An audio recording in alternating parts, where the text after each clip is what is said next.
What's going on, guys? Welcome back to my channel. So, triangles. Why triangles? Doesn't matter. Listen, why are triangles just everywhere? We have bridges, all in engineering, all types of stuff. Triangles are generally touted as the strongest geometric shape. And then we have the love of triangles by math. Little delta symbols. There's a little whole section of math dedicated to studying triangles and figuring them out. I failed trig in high school. Oh my god. But that's besides the point. And then we have formula triangles. And formula triangles saved me in high school. Chemistry, we have mass over moles by times molar mass. Isn't that amazing? We have distance over speed times time. Point being, triangles are pretty useful, okay? And so why am I talking about triangles given the thumbnail of this video? Well, great question, hypothetical person. That's because we're going to be talking about exposure today. And the exposure triangle is a great tool or thing to know to expose your photography or your videos. Exposure triangle doesn't work in the same way that formula triangles are, where it's like arithmetic, like divided by multiple. It doesn't work that way. You have shutter speed, aperture, and ISO. So aperture is the iris or the opening of your lens. Okay, and it's represented in an F number. Lower number means more light, means shallower depth of field, means more bokeh or more background separation. Okay, you're gonna get those beautiful creamy bokeh balls, this blurry background. If you want a blurry background, low F number. But anyways, getting ahead of ourselves. High F number, F2.8, F4, F5.6. You're going to have less light coming in and a greater depth of field. Greater depth of field. And with a lower F number, so F1.8, F1.4, you're going to have more light coming into the lens, but a shorter depth of field. The next component of the exposure triangle is shutter speed. Shutter speed is simply the amount of time that the sensor, the actual light sensitive sensor in the camera, the amount of time that sensor is exposed to light. So on old school cameras, there would be a curtain shutter that would close and stop the film from being exposed. On some modern day mirrorless cameras, there's still curtain shutters. On the camera that I'm filming on, the ZV-E10, it does not have a curtain shutter, so everything's electronic. So shutter speed is essentially, again, the amount of time that sensor is capturing light. You have a higher shutter speed, meaning the shutter is really fast. It closes in, let's say, a 500th of a second. You're going to be limiting the amount of light coming into the camera, right? If it's open for longer, you get more light. If it's open for a shorter amount of time, you get less light, but you'll be freezing your action.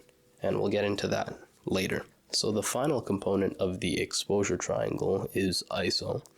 And think of ISO as the gain or the sensitivity of the sensor to the captured light. So in other words, essentially the ISO tricks your camera into thinking there's more light coming into it than actually is. See, at this point in the video, I would recommend you guys to go watch Jimmy on Film's video about exposure. His video, I watched his video today, and that was the inspiration for this video today, as well as a friend of mine who recently got a camera and is just like, how do I shoot with this thing? What do I do? Right? So ISO is essentially, okay, let's get into the nitty-gritty. Screw it. So your camera essentially captures light, right? So your shutter speed is going to limit the amount of light hitting the sensor as a result of the shutter blocking the sensor in traditional cameras, and then in electronic and mirrorless cameras, it's just the sensor is not capturing light anymore, right? Your aperture is going to limit the amount of light coming into the camera by the hole at the end of the lens. Bigger hole, more light, smaller hole, less light. Your ISO doesn't do anything to the physical light. And Jimmy on Film explains this a lot better than I can, but the ISO is basically like, you get 2 photons, the ISO is like, we get 8, and it makes your image brighter, right? The downside to that, you can't just crank your ISO infinitely. Downside to that is that it introduces noise. So we'll explain how to properly use ISO in a bit. So now this is where exposure kind of forks. You have photography at one end. Where's my arm? Photography at one end and videography at the other end. And so for videography, with respect to ISO specifically, some cameras have native or base ISOs or dual base ISOs and native ISOs. And what that means is just the cleanest ISO to shoot at for minimal noise and maximum detail retention in your highlights. So some cameras have, let's say, like a 400 ISO or base ISO, and then a 3200 base ISO, and that would be a dual base ISO camera. I think the FX3 is a dual base ISO camera. So exposure for video gets a little tricky because you can't just mess with your settings endlessly, right? So if you're shooting in 24 frames per second, 60 frames per second, 120 frames per second, that all matters, right? So I'm shooting this video right now in 24 frames per second. I can't change my shutter speed because of the 180 shutter angle rule. So you have to double your shutter speed to match your frame rate. So I have it at 1/50, and that's pretty much locked in unless I want to do creative stuff, right? Your aperture, you can mess around with your aperture to manipulate your exposure, but your depth of field will change and your background, your subject separation will change. That's the one. Yeah, your subject separation will change. So what do you do when you want to decrease your exposure, like something's overexposed in your video, but you don't want to change your aperture. You want to get that separation of your subject from their background and, maintain all of that. ND filter. Wow. This is not an ad for ND filters, but anyways, for photos, exposure is a little more simple and is a little bit more in my wheelhouse. Let's say you get a new camera, right? So this is a Sony ZV-1F. I wouldn't recommend you guys get it for pictures because it's a video-centric camera. It's what I started my YouTube channel on. I'll maybe record a video about that someday, but you get yourself a new camera, right? For photos, exposure is simple. You adjust your aperture and your shutter speed. If you're shooting in manual, if you're a Giga Chad, you just want to go straight raw dog deep end, go for it. Wouldn't recommend it. You'll frustrate yourself with a lot of bad photos. I did. God knows I did. But you want to set your aperture and your shutter speed before even thinking about touching your ISO. Okay? And that might sound counterintuitive because you'll change your settings, boop, boop, boop, boop. And then your scene may still look dark. And you're like, what the heck, Nadim? You told me not to touch my ISO and now my pictures are dark. Listen, this is the next part you gotta listen to, okay? So you shutter speed, your aperture. You get what you want. Dial in your settings. If you want to shoot wide open, get that separation. Shoot at whatever, 2.8, 2.0, 1.8, 1.4 if you can. Get your shutter speed down, Generally, the rule is to shoot at double your focal length. So if you're shooting a 50 millimeter lens, you shoot at minimum 1/100. Your vision, whatever it is, execute on it.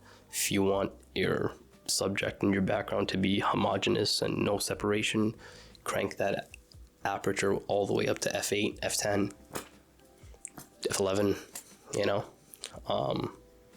and then I forgot my train of thought all over the place, but and then you start messing with your ISO. Okay, and with experience, you'll learn where the optimal ISO is according to your conditions. And you'll make tweaks according to your histogram, whatever waveforms you have displayed on your camera, right? And you want to set the ISO such that your subject is exposed. And the reason why I say that is because for a long time, when I started out doing photography on my, Sony A55V DSLR, I'll put a picture up of it right there. I came across information and took what I wanted from it. I left the nuance. And so that was to shoot, and I'm sure most of you have heard of this, and that's to shoot with the lowest ISO possible. And that's not entirely wrong, but you run into certain situations where you're then limiting yourself on the possibility of different, creative opportunities, because you're like, oh damn, I have to shoot on a super low ISO. And that's not true. You shoot on the ISO that exposes your subject according to your other settings, right? And you always have your histogram on screen and monitor your exposure. Make sure that you're in the center, if not a little bit to the right, exposed to the right. And Jimmy on Film explains this great. I'm a super novice at this. Yeah, so in general, use the ISO that's going to expose your subject, according to your other settings, according to your actual exposure settings. And when I say actual exposure settings, I mean like your aperture and your shutter speed, because that's going to limit the physical amount of light coming into the camera. So once you get your creative idea in mind, if you want to do something that's, static, fast motion photography, then you bump your shutter speed all the way up to freeze your motion, freeze your action. If you want to do something with motion blur, you have some lights on a truck and you want to streak those across the street, and you have a tripod and everything, then 2-second exposure, 3-second exposure, and then touch your ISO.